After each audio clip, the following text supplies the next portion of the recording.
I came across a post on a Facebook forum, but this guy said this: your willingness to learn new shots in pickleball will often determine how far your game goes. So what he's saying here is like, you can't just be good at one or two shots. But if you look at a lot of the best players in pickleball, they have a vast array of types of shots. I agree. I think, you need to have an array of options. I do think too, though, if you don't have the basics down, you'll never be good. You got to balance that side of it.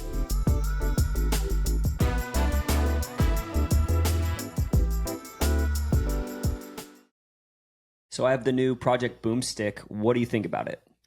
Gosh, I have really gravitated towards power paddles. I just want to say that. And coming from the era, trying the Boomstick, you guys, I was shocked at the pure power. Yeah, I really loved the Boomstick. Obviously, great power, great spin, but I think where it's really underrated is how stable it is. And the stability, I think, is due to the MOI tuning system, which is these semi-permanent weighting clips on the edge guard. And so the paddle just feels so incredibly balanced that the sweet spot is quite enormous. So make sure, if you haven't already, head on over to Selkirk.com to get your Boomstick today.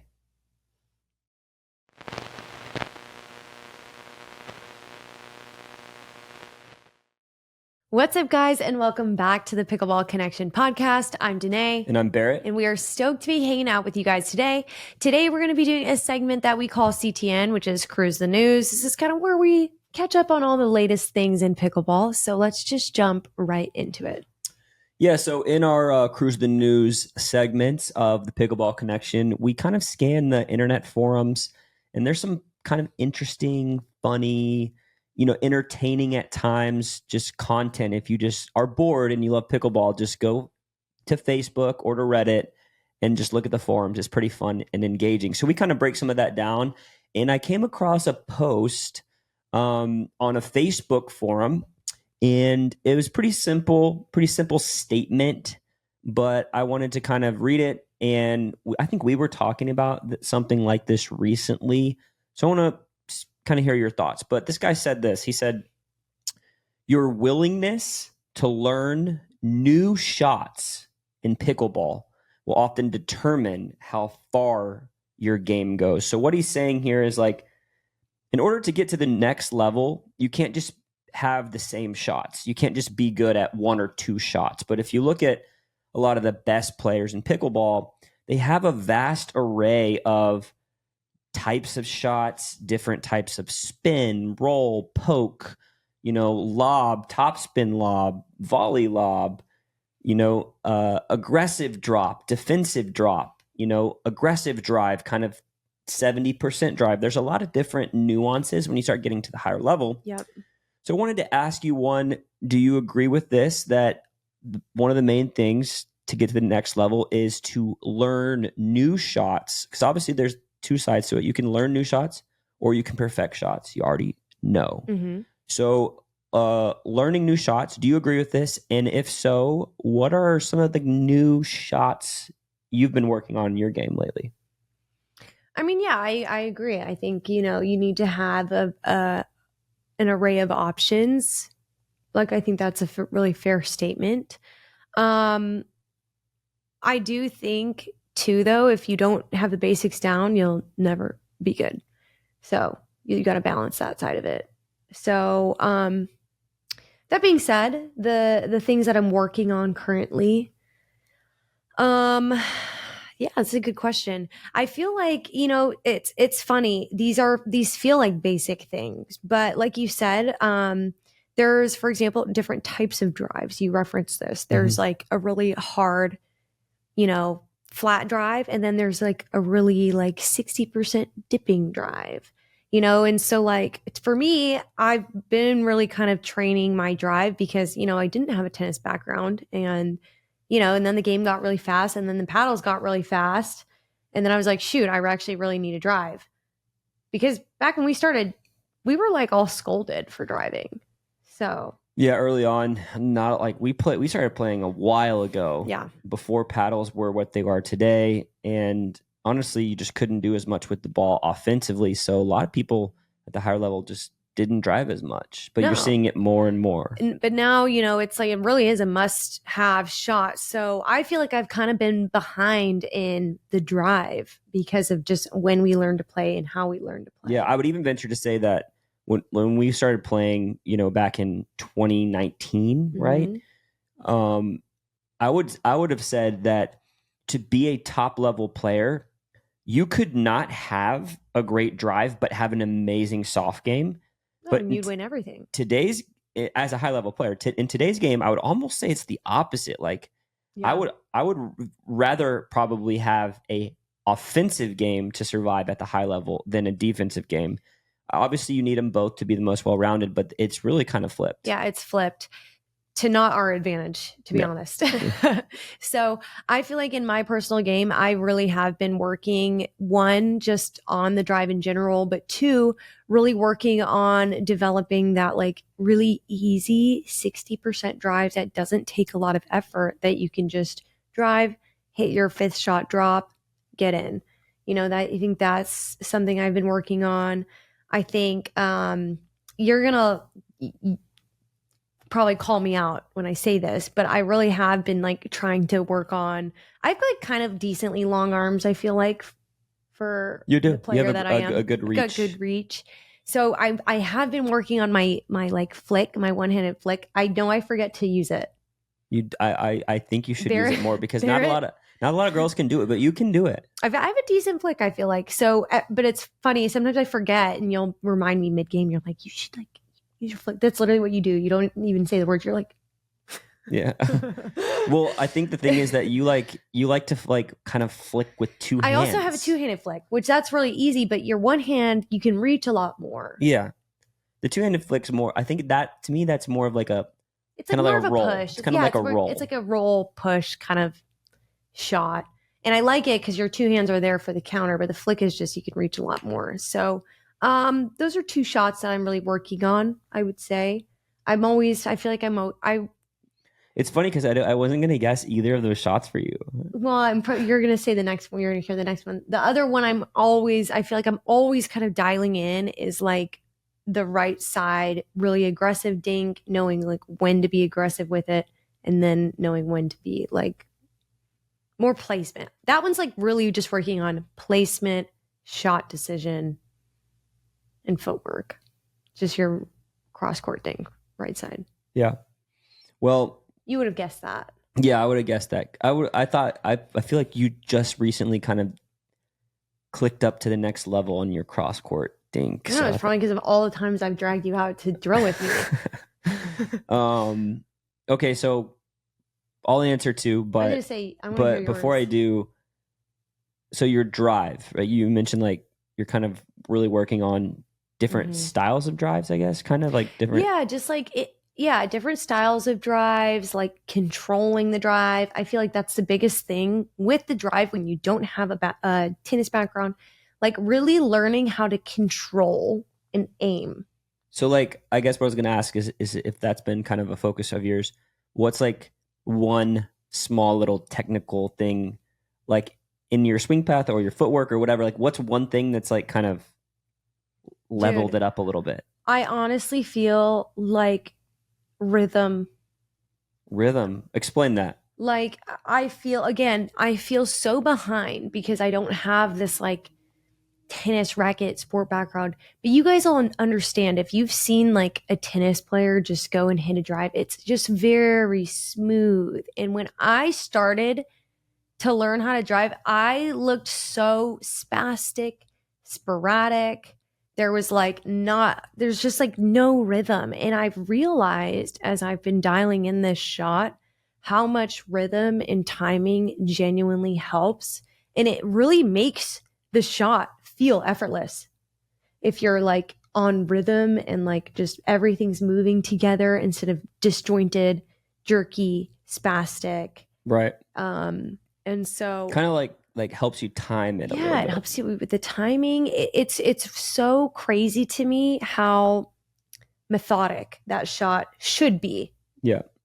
Obviously, like we don't have a tennis background, but like, I don't know, it was like probably like a month ago, we went out and like hit the tennis ball a little bit with a friend. Oh, yeah.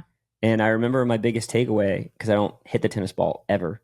My biggest my biggest takeaway was like I was swinging too hard in the beginning on my serve and just like ground strokes and stuff. Like, and the ball had so much more like actual power and pace when I would slow down my swing a little bit and just time it perfectly. Like the perfect kind of timing of the shot produced it kind of like launching off the racket face. Yeah. And I think the same is kind of true in pickleball. Like you don't like I think a lot of times 1,000% when I true. swing super hard on my drive, and that's actually what I was going to kind of say for mine. So it's a good segue that I think for like, and with my drive, I'm actually trying to take a little off of my swing, like kind of slow things down a little bit and focus more on kind of that dipping drive versus like a really power through you, powerful hard drive.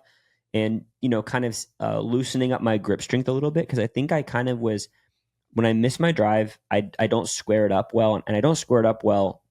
It's usually because I'm gripping the paddle too hard or I'm kind of tense and not like letting my hands go kind of like tight and tense. So loosening everything up and then kind of slowing down and just kind of whipping through the zone and working on like exactly what you said, good timing. I think that's so underrated. Yeah, I think you can time the ball the well. rhythm piece and the timing piece to pickleball, I had no idea how much it genuinely can affect. I would say it probably affects like a lot of your dinking, drives, drops. I mean, obviously it's not so much with those reaction shots because they're coming at you super fast, but I just think it's such a huge part of the game that if you have never had a racket sport background, it's like pretty hard to pick up.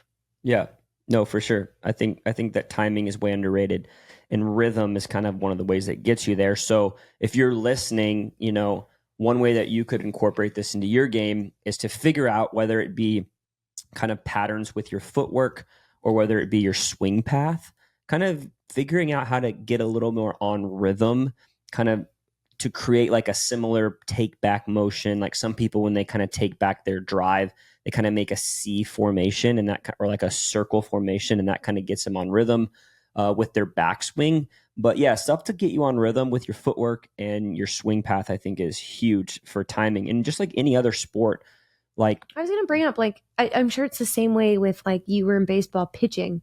I'm sure there's a rhythm. Yeah. Oh yeah. There's 100% a rhythm to throwing a ball. Yeah. And getting really like a lot of speed. Right? Yeah. There definitely is. I mean, I guess throwing, mechanics make a huge difference. At some point, you're not. It's going to be different because you're trying to throw the ball hard on one pitch and slow on the next pitch. But it's the same way you're manipulating the pickleball, hard, slow. Yeah. I know. I just think that like, there are times in pickleball there probably aren't a ton of times in pickleball where I'm going to swing like 100% at my drive. Right. Where in baseball, like pitching, I'm going to give 100% on a lot of. But even just throwing a ball. What I was going to actually say is not throwing, but like hitting, or like when you're swinging a baseball bat, or when you're even like swinging a golf club, like. When I'm playing golf or swinging a baseball bat, if I can make contact with the ball, like an great contact and like the perfect contact point zone, I would rather do that all day than to swing really hard and be a little off balance, to swing really hard and be a little outside of my contact point zone. So I think that, when you're swinging something, whether it's a pickleball, paddle, a baseball bat, or a golf club, being on time and having good solid contact is key. Right. But maybe similar concept. Throwing's a little different, but I think when you're swinging something, that timing is everything, right? Sure. Anything else you're learning? Oh. Yeah, I was going to say the only other thing before we move on to the next one is, I don't know if I guess it's kind of a shot, but I'm working on this like bunt drop. Yeah, describe this for people because I feel like you'll know it if you understand what. So I noticed like a lot of guys at the higher level, 90% of them, especially in mixed, they come over and they drive the third.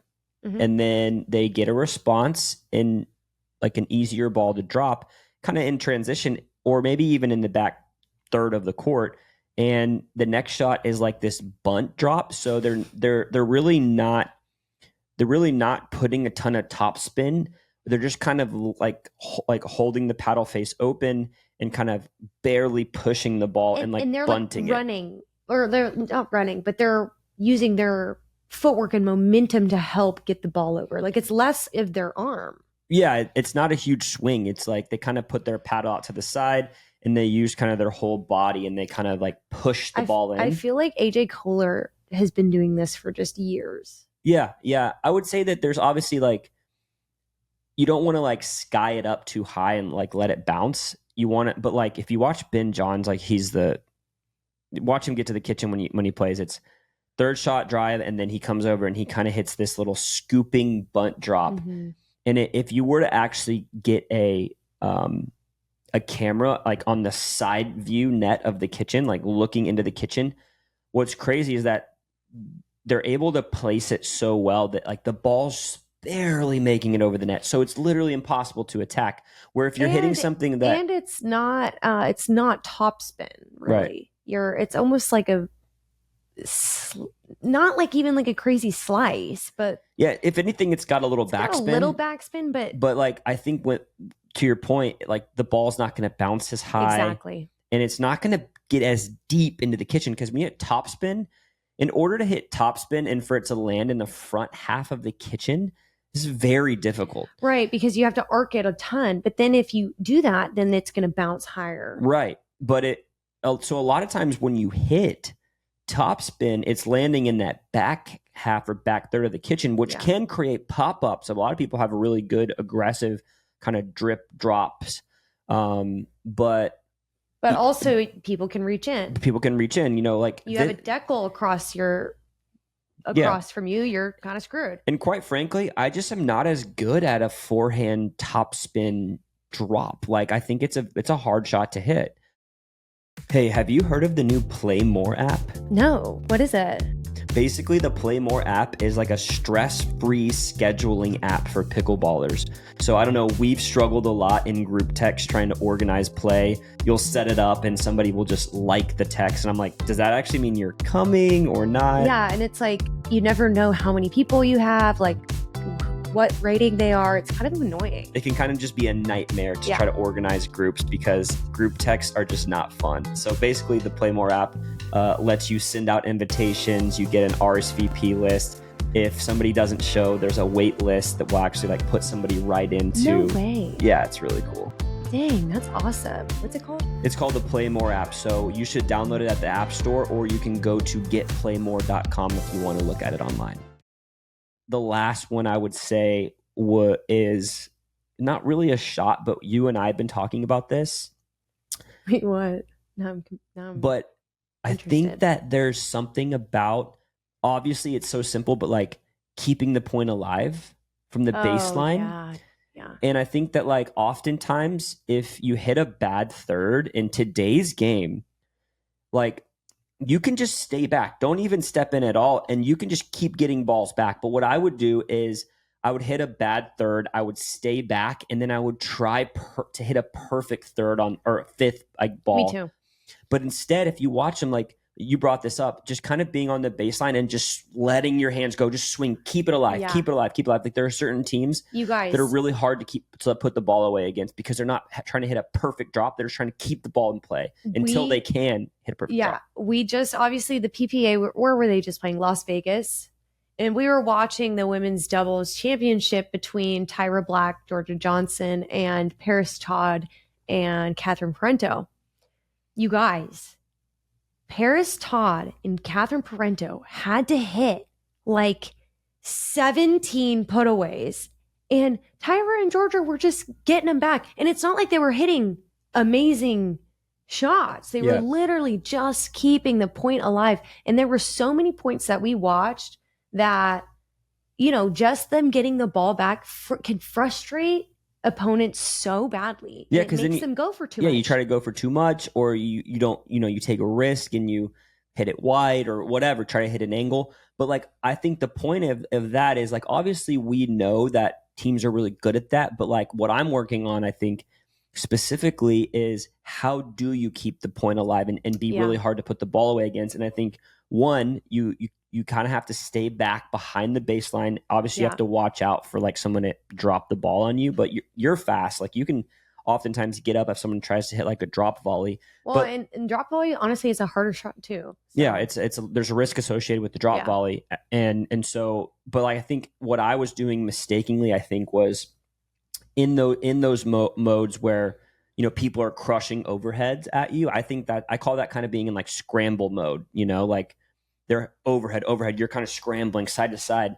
But in those moments, instead of trying to hit the ball into the kitchen, like just swing through it and keep it in. And then you'll get a ball that you can drop, but it might not be that next one or the next one. They might have to hit three or four overheads. That was the difference for me too. What you just said is like, I think previously I've always been like, okay, like hit a drive and then look for the next drop. And it's like, dude, maybe you're hitting 5 drives. Maybe you hit 5 drives in a lob, maybe, but like you said, at some point you're going to get a ball that you're like, oh, actually, I can approach the kitchen now.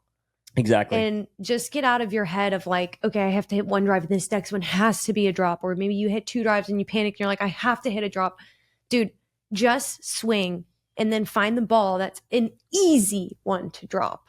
Exactly. That's what literally it. So I think that like even when we played the other night, like I think we were just getting a lot more balls back and people were kind of getting frustrated because they couldn't put the ball away. And I'm like, that can be a big strength. Like people think that offense and having a crazy put away is like a big strength, but it's just as much of a strength if you're kind of like demoralizing the other team because they can't put the ball away against you. Like it's frustrating, and some of the best teams do that. So anyways, that took a little longer than I thought, but let's let us know in the comments too, guys, if there's a shot that you're working on or if that you agree or disagree with anything that we just said. We welcome all comments, just be nice. We welcome you can disagree, but just be nice. Why don't we do the next one? What do you got for us? All right. So I found this on the pickleball forum, The Kitchen, and it has like 300 some comments. And it's about a topic I love talking about on this podcast. It's about DUPR. Okay, so I'm going to read this scenario. Okay? Read it. This is from Ernie. Ernie says, tournament frustrations in DUPR is making it worse. All right, so Ernie's experience. He says, I signed up to play in the 60-plus singles events, which I just got to interject. That's pretty cool. You're 60-plus and you're just entering singles competitions. Yeah. I was going to say I hope that's me, but I don't know. Dude, respect. I don't know. Respect. All right, so 60-plus enters singles tournament, and the tournament director decides to throw in 3 50-plus players because their event participation was low. I get it, but how does that help the 60-plus players protect their DUPRs? Since DUPR results are genderless and ageless, they're putting the older players in a tough spot. We as the older players have 2 options: forfeit the games against the lower age bracket or pull out of the tourney. Both of those solutions would stink. But there is one solution, and I hope I can get players to agree. If the tournament directors have combined ages, then the older group could opt out of allowing them to record scores in DUPR. Or maybe, just maybe, DUPR will get enough complaints and create an algorithm that considers gender and age. If not, new rating systems will take over, as they already do, what we have been asking for. And then he's like, basically, now a lot of you guys are keystroke warriors, just trying to, see what people think. I want to get your thoughts on this situation. What do you think? If you think about this ageless, genderless DUPR, what do you think? I mean, can you be more specific with your question? Sorry. No, what do you think about? No, I won't be more specific. What do you think about that scenario?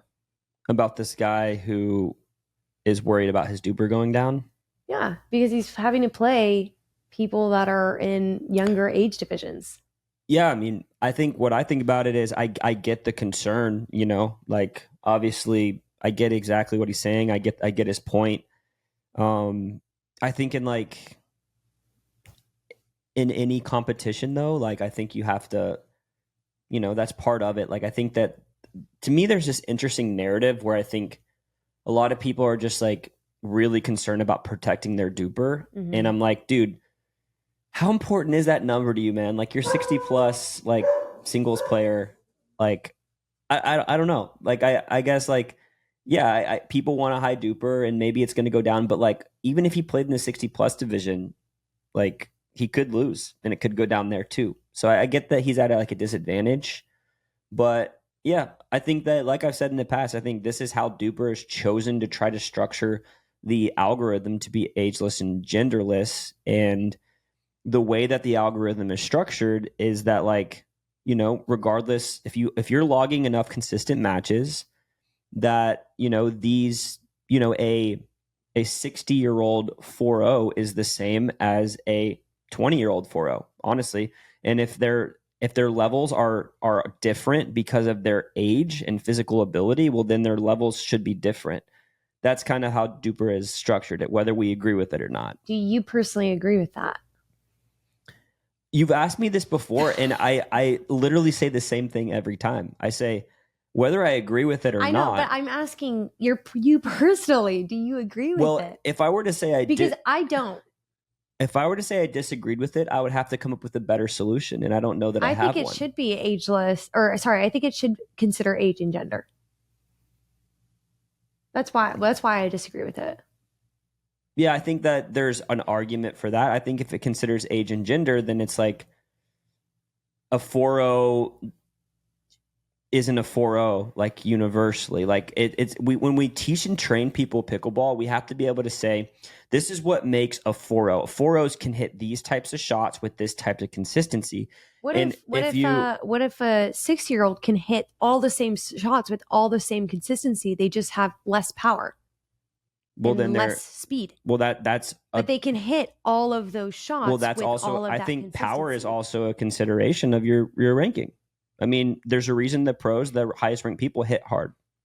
Right, but okay, so let's say you have you have the pro tour, obviously, for seniors. You think that all of those seniors should be like 4.5s comparatively to everybody else? Like that's the winning seniors level? 4.5s? 4.0s, 4.5s. I think they should. They're slower and less powerful.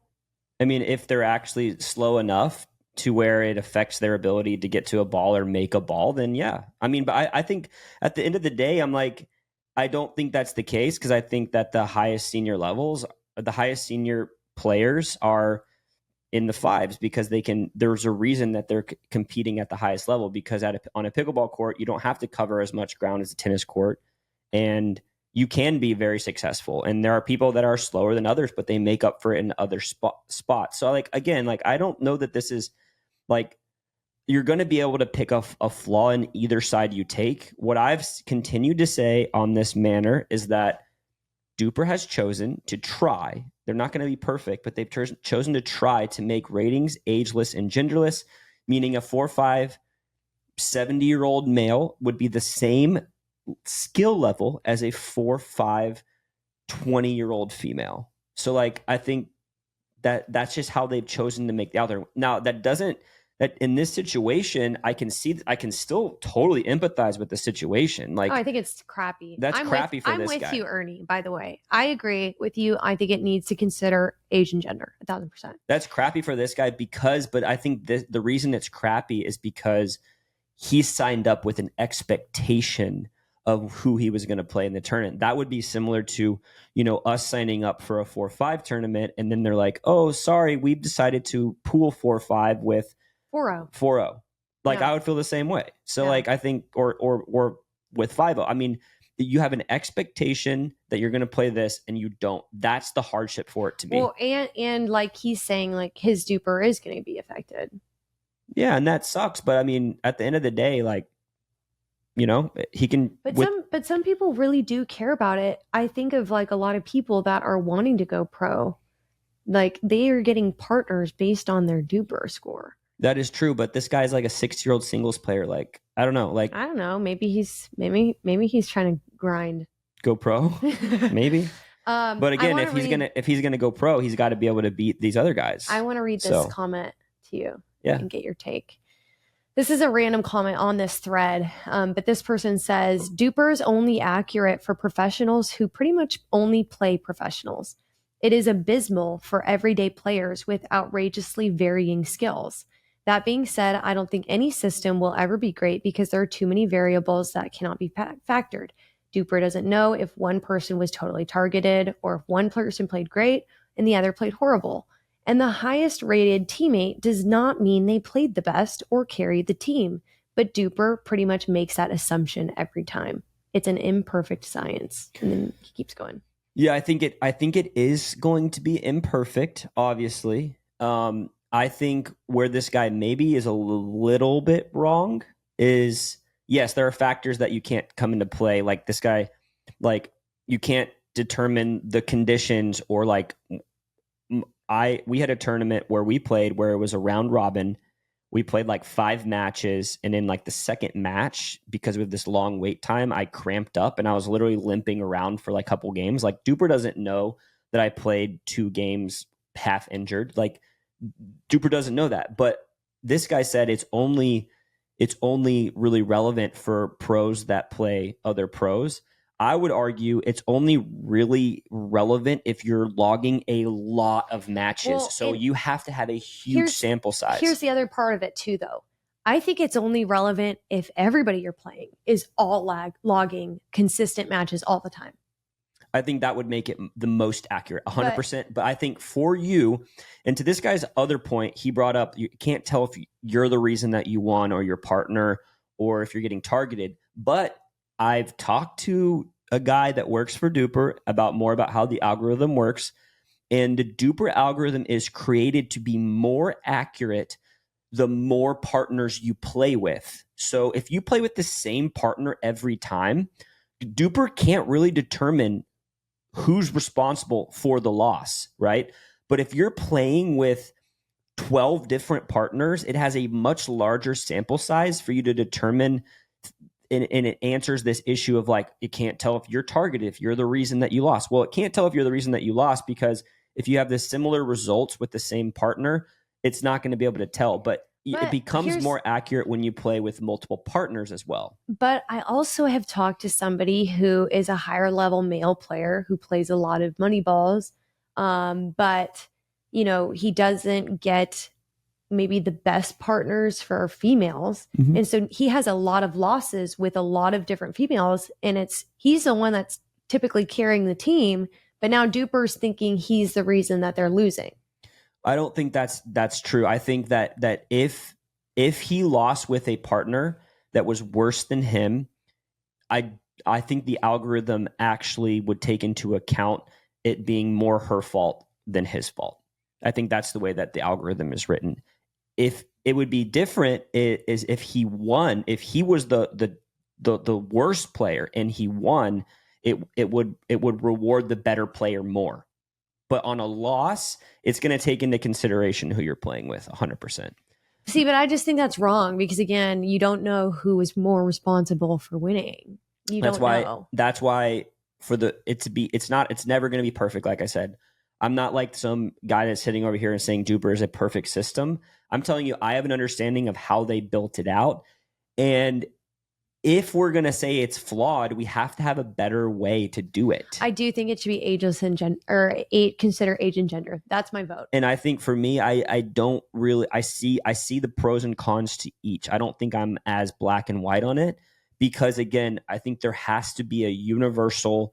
A 4-0 looks like a 4-0 because they can do these certain skills. A 5-0 looks like a 5-0 because they can do these certain skills. Yeah, but what if the worst rated DUPR player was doing those certain skills better and the higher one gets rewarded for it?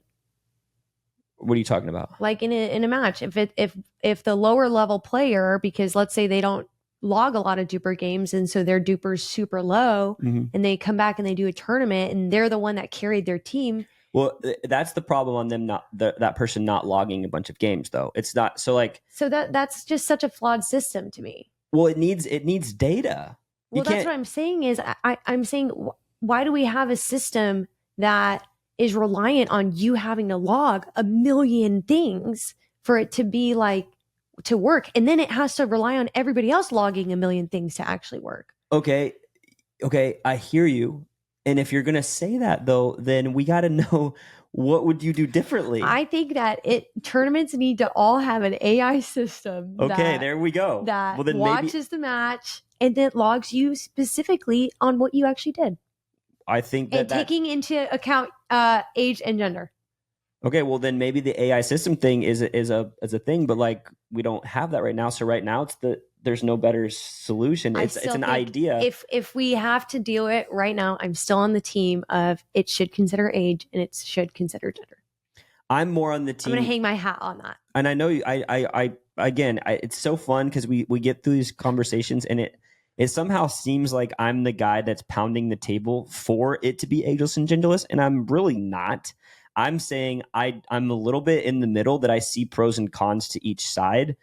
And I have explained what those pros and cons were. In my opinion, I think I would rather you have a separate rating for mixed doubles and gender doubles, because I think there requires two different skills, like sets and strategies. And there are players out there on the Pro Tour. Left side DUPR, right side DUPR.